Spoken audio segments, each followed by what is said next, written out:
That's all I'm saying about this particular game. Like I say, it means nothing in the long run. As Liverpool win the Community Shield. 3-1. The final whistle, Darwin Nunez on his knees, screaming, elation, the feelings of football are back, Steve. Liverpool are back. Liverpool have got the season off to a cracking little start. A big plate on the sideboard upcoming. The Community Shield is ours, Mr. Horu. And what and how did Liverpool win it? Yeah, because they were a better team, Chris. Simple as that. Mo Salah was phenomenal. I'm going to start there. I thought he was absolutely fantastic, brilliant, the catalyst for everything. But I thought Liverpool were absolutely fantastic. Everyone who played the game, like I say, their goal comes from a little bit of a mistake from Adrian. Hard lines a bit there, but we fully deserved it. We look fitter, we look stronger, we look sharper, we look quicker, look better with the ball at times. Certainly better without the ball. Fantastic. Liverpool, yeah, thoroughly deserved performance. I understand it's early on and City haven't played as many games as us. But yeah, we looked up for it. Like, any worries about Liverpool going into this season from what people have seen? Don't see it at all. Fantastic display. Brilliant. And look how delighted they all are. Darwin Nunez looks delighted, and Liverpool players rallying around them look delighted too. Absolutely fantastic.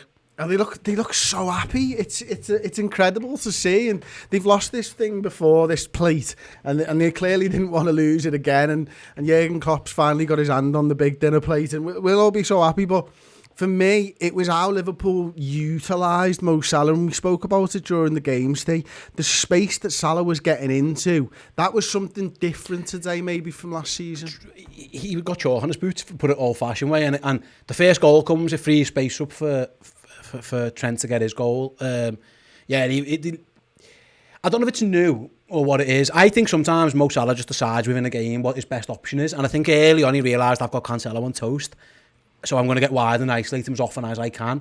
And it worked. He skips past them 10 minutes in, and then from that point on, he had them all the time. So I don't know if it's a tactics thing or it's a reacting to a moment. I actually hope it's the second. I'd rather it be that, like, you know, we've switched on, we've identified something. Because City are phenomenal at that. City, we've seen it, they smell blood and they'll just overload it, and eventually it'll pay off. They've done it to us when we've had like James Milner playing right back and they've gone, right, we'll just free Foden and eventually it'll work. Liverpool sense blood in the water there and just get Cancelo and Mo Salah, and Cancelo's brilliant. He really is, but I mean, Mo Salah made him look like a schoolboy time and time again. Tactically, again, Liverpool just like, to be honest, Liverpool look like Liverpool. Mm-hmm. Bobby Firmino doing his bits, Diaz doing a very good Sadio Mane impression. Fantastic. I thought Henderson was brilliant. I thought Thiago was phenomenal. The centre-halves, everyone. Liverpool were just a better team there. And listen, City got one goal. Their striker has a stinker. Essentially, maybe it could be, if he has a shooting boot on, it might be different, but it's not.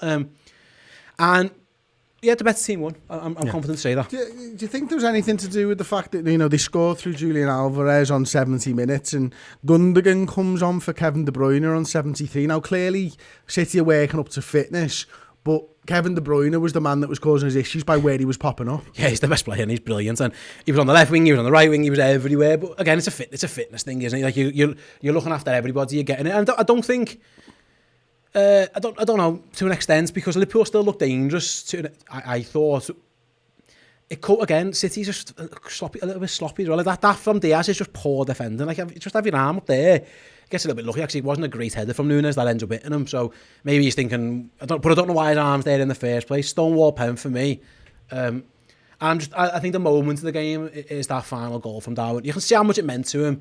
Big game, you know, big moment for him to get that goal. It's very well worked goal from Liverpool as well. Mm-hmm. Salah instrumental in it, again, as he always is.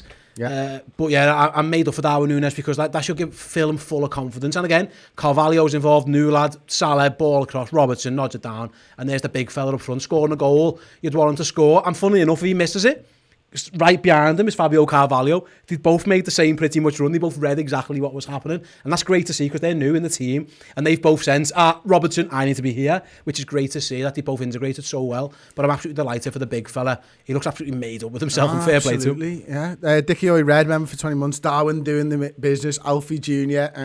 Up the Reds. Nigel Jones has sent us a fiver as well. Thank you very much, Nigel. I've just lost your comment. Well done, you lads in the studio. 4 a.m. time for bed. Well done, mate. So goals for Trent Alexander-Arnold, Mo Salah and Darwin Nunez. Assists for Mo Salah and Andy Robertson. 3-1 on the day. We'll be back very, very shortly for your reactions, and still be doing player ratings as well as an instant match reaction on Redmen Plus. Get closer to Liverpool Football Club and the amazing city of Liverpool with Redmen Plus. More content for your eyes and ears, documentaries, extra bonus Redmen shows, podcast features, interviews. Get close to the culture of Liverpool Football Club on Redmen Plus.